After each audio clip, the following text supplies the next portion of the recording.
You know, truth be told, when I sat down to write a speech for this talk right here, I was faced with the most crippling writer's block ever. I spent long nights just staring into the depths of darkness. I spent long showers. I even walked through the streets and through Lulu Mall like a blind penguin searching for his mate through the Antarctic wilderness. But inspiration ignored me, much like how Pearly Mani ignored Trinesh during the final episodes of Big Boss.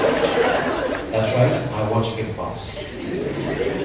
But then I thought about it. I thought long and hard, and I came to the conclusion that the most effective way to address this gathering right here today would be to take a trip down memory lane, narrate to you the story of my life, and share with you the small lessons that I've learned along the way. So let's begin. 1992, I was born. Pretty much it. 1996, at the age of 4, my pregnant mother and I boarded a flight to the United Arab Emirates. We moved into a tiny 2-bedroom apartment with my father that we shared with a family of 4. And thus began my life as a Gulf Malayali. A couple of months later, owing to my mother's pregnancy, she flew back to Kerala.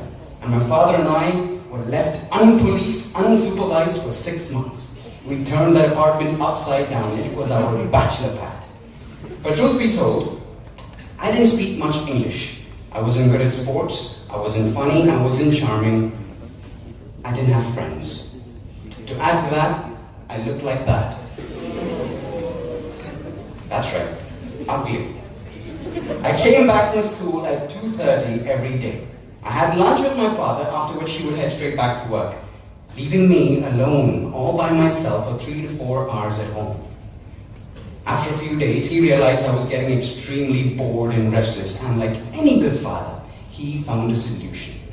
Little did he know that this solution of his would actually change my life and shape it and make me the person I am today.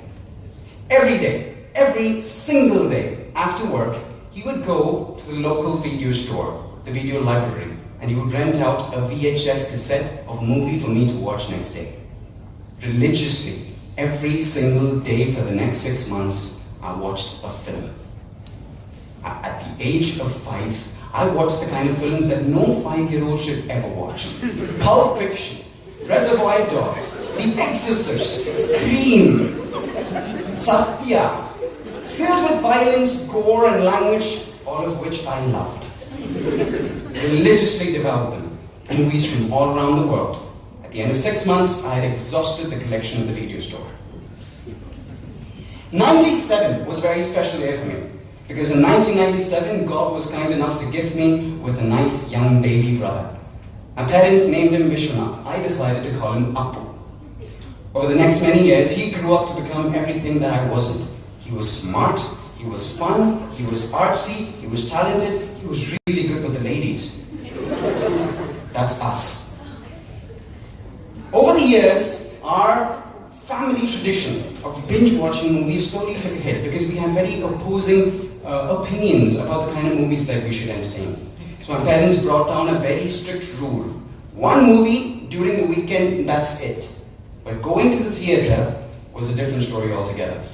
So back in the day, in Dubai, one movie ticket would cost you anywhere between 35 to 45 dirhams. And for a lower middle class family like ours, that was a lot of money.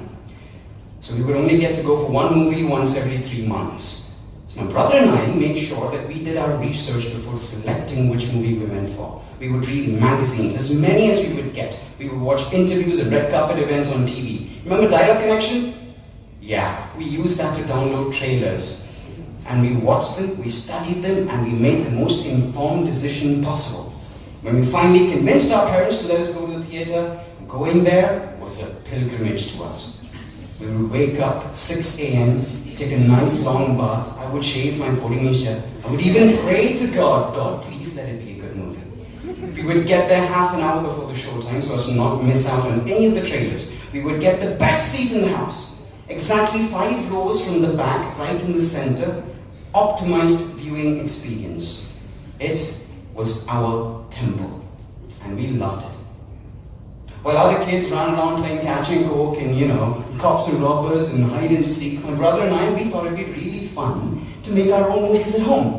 So we picked out scenes from our favorite films, we picked out music videos that we enjoyed, and we tried to recreate these things at home using our 21 megapixel cyber shot point and shoot camera.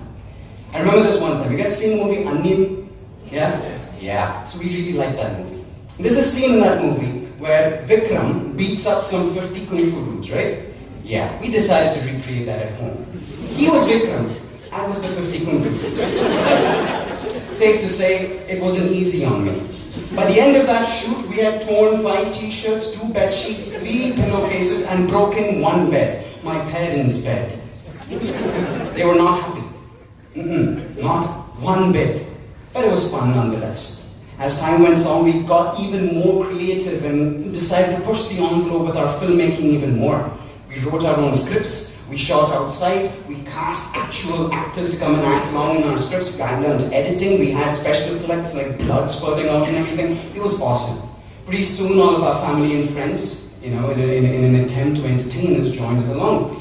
And in 2007, we launched our own production house, which we named Elemental Pictures. We were having the time of our lives. Everything was going just fine, that is, until 2008. April 2008, my brother started experiencing excruciating headaches, which soon escalated into a series of epileptic fits. You guys know what seizures are? Yeah. So we got him admitted to the hospital, we ran a few tests, and the doctor came out with his diagnosis. Apu, my brother, had a malignant brain tumor. On the 7th of June 2008, he breathed his last. And just like that, my life came to a grinding halt. And on that fateful day, life taught me the first of many lessons. And no one said it better than Forrest Gump. Life is like a box of chocolates. You never know what you're going to get. A couple of months later, I performed his final rites, and I flew back to Sharjah. I was depressed, severely. I couldn't focus, I couldn't work, I could barely function. It was the summer vacations, and I was in no mood to leave the house. But through it all, I had a bunch of amazing friends who helped me get through. I don't know why or how they got the idea, but one fine day my closest friends got together, came over and told me, bro, let's make a film now. Make a film we did. We shot it, edited it, and released it at the end of 3 months. It was a 30-minute film named When Hell Froze Over. It was about a bunch of underdogs who participated in an underground football tournament, and it was absolute bliss. The next year, we decided to push it even further. And this time, I wrote an 85-page screenplay. We took 6 months to shoot it, and the product was just an amazing 1.5-hour film, which we thought was pretty cool. We named it The Death and Resurrection Show. Again, as you can see from here, I was a huge fan of football, so a lot of my stories back then was about football. Luckily for me though, I was the secretary of the Students' Council, so I could convince my principal to let us show the film at the end of the talent day on that particular year. I still remember that feeling. An auditorium filled with my schoolmates, around 400 people, watching our film with bated breath, laughing, crying, hooting, cheering on cue. So like a boss, that afternoon I came back home after school, I sat my parents down and I told them, I have an announcement to make. They're like, okay, cool, yeah, tell me. Amma, Acha, I want to be a filmmaker. The next day they enrolled me for entrance coaching. That's that. Like any angsty 17-year-old in my 12th grade, I made one more film for sure. But my dad and I, we had a face-to-face, our first man-to-man conversation. I told him about the goodness in chasing one's dream, about my passion, to which he said one very simple thing. You can't keep the froth from rising. I didn't understand what he meant, so I asked him. And he told me, son, you go to college. Get a degree, then you know whatever you want. I'm sure all of you have heard this. He said, go to college, it will make you a man. It's the rite of passage. It will teach you the ways of life. Okay? Because see, whatever your dreams are, if you work hard, it will happen, man. Because no matter what, the hand of fate that stirs the cup that is your life, no. It will not stop the froth that is your dreams from rising.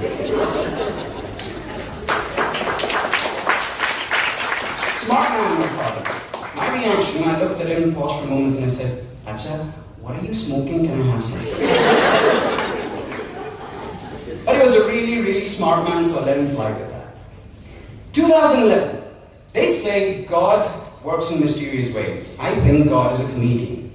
Why else would a man who wanted to be a filmmaker end up in engineering college, and that too an NIT?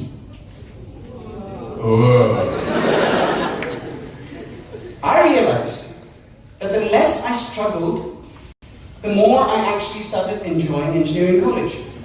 And luckily for me, my institute was one that had a thriving arts and culture scene, helmed by some of the best, most intellectual and talented people I've had the pleasure of knowing. So, over the next 4 years of college, I got my first introduction to the amazing world of theatre. Yes, of course, I'd done some plays back in school, but it was only in my first year of college that I got to explore the craft of acting. Over the next 4 years, we put one major theatre production up every year. And we started a movement to use that medium of theatre to collect money to fund children's education. Over the next 4 years, we put as many shows. This is an excerpt from One Flew Over the Cuckoo's Nest. That's Talavattam for those of you who know. 4 shows over 4 years, and we collected close to 8 lakhs that we spent on children's education. That's how I realized that art is a powerful tool that can be used to bring about actual positive social change. Fast forward to 2014, I'm in Chennai, and I've just joined Mercedes-Benz as a process consultant. As many of you know, Chennai has a very active theatre scene. Some of the best theatre artists from around the country actually come from Chennai. So a 9-to-5 job didn't really stop me from pursuing what I really wanted to do. So here's what my schedule looked like. Wake up at 5, go to work, get out of work by 6, head to practice by 7, get back home by midnight, have dinner, sleep by 1, wake up at 5 the next day, rinse and repeat for 2 years. Might sound difficult, but it was awesome. It was the best 2 years of my life till that point. So in a nutshell, I was working 2 jobs. But the upside was that I was introduced to the most amazing world of musical theatre. Now, musical theatre as an art form pushes you to act, dance, and sing at the same time, which is easier said than done. I got the opportunity to play some truly amazing characters. I got to play Mojo Jojo from Powerpuff Girls, I got to play a Pune, and my personal favorite, I got to play an overtly sexual female by the name of Khaleesi. Yes, that's me. That experience is a story unto itself, because playing that character taught me what it was like to be faced with all of those weird, uncomfortable situations that women have to go through on a day-to-day basis, and I kid you not. True story. So before a show, I was backstage, just getting pumped up for the show, and I'm doing my vocal exercises and whatnot, and I see these 2 dudes standing at the side looking at me and saying, "Macha, look at us, I'm a figure, madam." I felt disgusted, I felt violated, I felt naked, and I decided I have to teach these guys a lesson. Pardon my French, but this is what I did. I unzipped my pants and took a leak right there. They were shocked. Their reaction was priceless. I probably scarred them for life, but it was for a good cause. At the end of those 2 years, I turned in my papers at Mercedes-Benz and decided to go get an MBA from the Indian School of Business in Entertainment and Media. I was going to do that. That was the plan. I thought I'd get into, filmmaking through that way, but something happened. On one of my theatre groups, I got a notification saying that there were auditions happening for this feature film in Malayalam. It's going to be directed by an unknown director. So I thought, what the hell? I might as well send in my audition tape, and I did just that. Didn't really care about it after that. A couple of days later, a certain Mr. C.R.G calls me up. That's him. He calls me up and he asked me to come down to Cochin for a face-to-face meeting. I did that. We had a couple more rounds of interviews and auditions, and the rest is history. On this very day, the 21st of October 2016, Anandam, my first feature film, came out. And my life changed once again. Standing here today, looking back at those years of dreaming and working relentlessly for that dream, I finally understand what Dory the fish from Finding Nemo meant when she said, "Just keep swimming." No matter what, just keep at it. And someday, the universe will deliver. The last few years have been very interesting, the last couple of years. I got to meet some amazing people. I got the good fortune of having to work on some really brilliant projects and some not so brilliant projects. And I got a taste of fame. I got the love and adoration of people I barely even knew as I walked down the road, and it was beautiful. But ladies and gentlemen, I kid you not when I tell you that fame comes at a cost. Some people feel that they are entitled to tell you whatever they want to tell you, no matter how hurtful, no matter how rude it might be. So I have a habit of going through my social media feeds and checking on messages and replying to them as much as I can. And after a point, I realized that I was killing through hundreds of good, heartwarming, loving messages of adoration and getting hung up on that one message that said, Jeta, please get a proper job, acting is not for you, you suck. That's when I realized that this was actually beginning to take an emotional toll on me. It was affecting me as a human being. Right then, the universe delivered once again. It spoke to me. I played the radio, and I kid you not, this is a true story. Played the radio, and I heard a song. And the lyrics of that song went, God is great, beer is good, but people are crazy.